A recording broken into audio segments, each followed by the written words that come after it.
Berkemungkinan seandainya tidak ada perhatian oleh pemerintah, mungkin beberapa tahun lagi desa Kuala Selat ini akan tinggal namanya saja lagi, Bu. Ini dulu, Bu, ada masjid, sekolahan, yaitu sekolah SD, dan juga lokasi-lokasi pemakaman masyarakat. Ini yang sekarang air ini, Pak? Ya.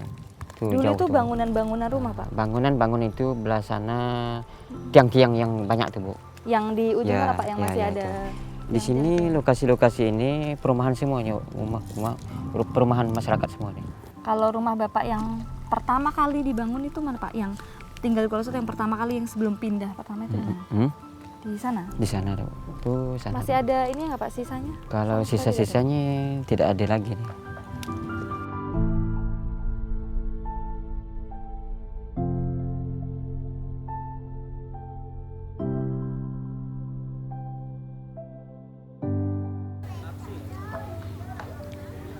Saya masih ada di bagian wilayah Indonesia, namun di sini, di Desa Kuala Selat, sebagian warganya masih harus hidup terseok-seok akibat bencana abrasi dan juga intrusi laut. Di manakah peran negara untuk memastikan keadilan sosial bagi seluruh rakyat Indonesia?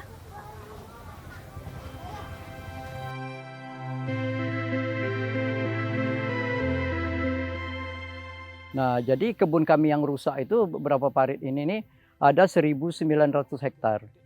Kalau kita nilai dengan kebun kami yang masih produktif kemarin, kalau kami jual itu mungkin sekitar 171 miliar lah kerugian warga kami. Ya, jadi kehidupan ekonomi kami berubah drastis gitu. Yang tadinya kami bisa bekerja di kebun sendiri, setelah hancurnya kebun kami ini, kami berubah profesi. Ada yang nyari ketam, ada yang nyari udang, kemudian ada yang cari siput untuk kehidupan hari-hari lah, gitu, untuk ekonomi hari-hari. Di lokasi itu ini yang seperti kepiting, udang tadi itu tidak setiap hari. Itu ada musim-musimnya.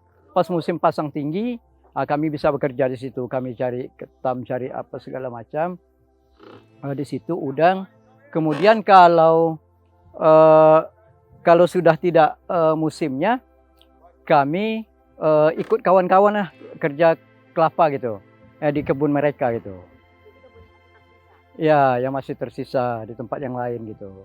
Kemarin kami rasanya cukup bangga karena kami jadi tuan sendiri, jadi tuan di tanah sendiri.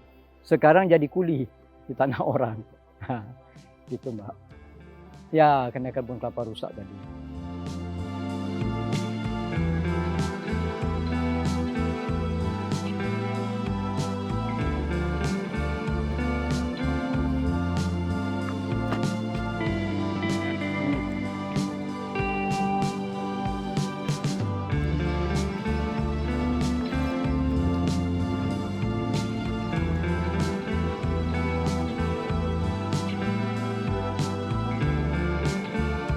Kalau kemarin kami petani, Mbak.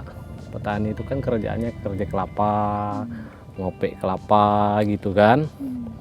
Ya adalah juga di petani itu masalah sayur gitu, macam pisang. Itulah yang bisa kita untuk menghidupi keluarga kita hari-hari gitu kan. Bapak memilih bertahan di Kuala Selat saja, aja. tapi beralih profesi gitu ya, Pak? Iya, beralih profesi, Mbak. Jadi ya nelayan ini. Untuk menghidupi ya keluarga gitu kan. Tapi kan pasti nggak mudah ya, Pak, dari yang dulu bekerja di kebun terus akhirnya tiba-tiba sekarang harus mencari kepiting, mencari udang. Mbak. Nah itu gimana tuh, Pak, adaptasinya mungkin? Ya kalau kami kan terasa itu, Mbak, tantangan itu kan banyak nih, Mbak. Kalau kita hidup di nelayan, yang kita hadapi itu gelombang. Sebagai kabupaten dengan ekosistem mangrove terluas di Provinsi Riau, Kabupaten Indragiri Hilir yang tersohor akan komoditas kelapanya yang merajai Nusantara ini memiliki ekosistem mangrove existing lebih dari 128.000 hektar. Namun tak berarti persoalan merehabilitasi mangrove menjadi hal yang mudah. Di Desa Kuala Selat saja, upaya untuk mengembalikan kawasan mangrove butuh kerja keras banyak pihak. Degradasi hutan mangrove dari waktu ke waktu terus mengancam kehidupan warga desa.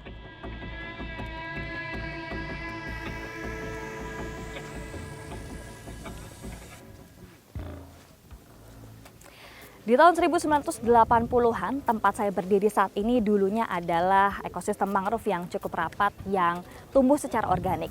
Namun di tahun 1990-an hingga 2000-an, warga setempat mengkonversinya menjadi perkebunan kelapa. Dan saat ini kondisinya di saat air laut sedang pasang, tepatnya di siang hingga sore hari, tempat saya berpijak ini biasanya tenggelam hingga lebih dari 1 meter.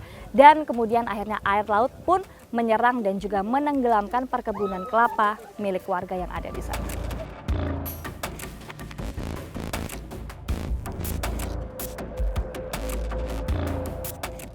Seperti yang kita lihat di sini, kita lihat ya, di Pak. sini ya. Ini dulu mangrove dari ya, kalau di sini ke arah sana itu 600 meter dari garis pantainya.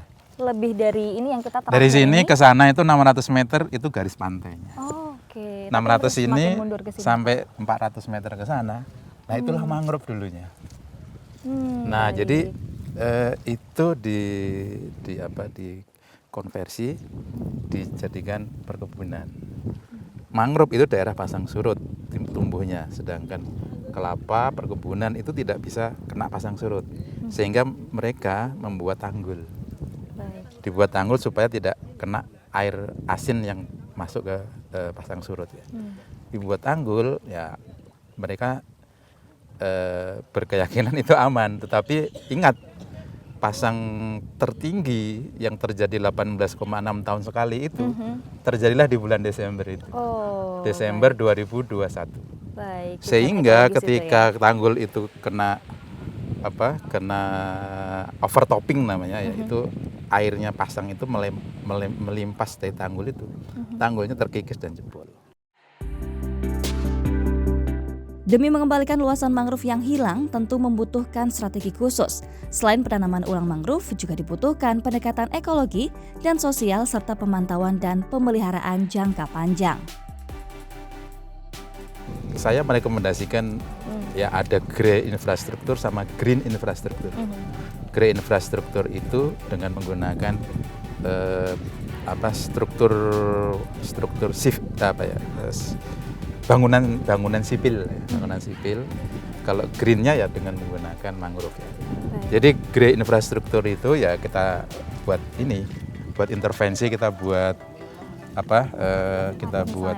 breakwater atau APO ya, alat pemecah ombak. Itu memang kita harus buat APO di sana, fungsinya mengurangi energi gelombang, juga menangkap sedimen. Baik, itu Menangkap apa? sedimen itu nanti jadi media yang bagus untuk tumbuhnya mangrove. Percepatan pengembalian kawasan mangrove demi mengembalikan penghidupan warga serta melindungi wilayah tersisa di Kuala Selat membutuhkan intervensi banyak pihak. Sebab ancaman abrasi dan intrusi laut bukan hanya sekedar mengancam penghidupan warga, namun bukan tak mungkin negara akan kehilangan batas-batas wilayahnya tanpa harus berperang.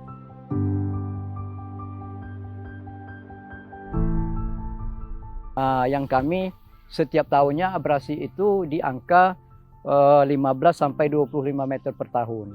Ya, jadi harapan kami dengan tertanamnya mangrove ini nanti ya mudah-mudahan nanti abrasinya akan berkurang seperti itu. Kemudian setelah ini mangrove ini nanti hijau kembali, ya tentunya di sini akan banyak udang bisa bertelur di sini. Kemudian kepiting, kemudian siput juga bisa di sana. Dan mudah-mudahan jika ini memang terjadi nanti, kita harap seperti itu. Jika mangrove ini sudah tumbuh subur, sudah hijau, dan banyaknya seperti kepiting tadi, udang, kami berharap mudah-mudahan ke depan nanti di mangrove ini nih bisa jadi sumber ekonomi kami.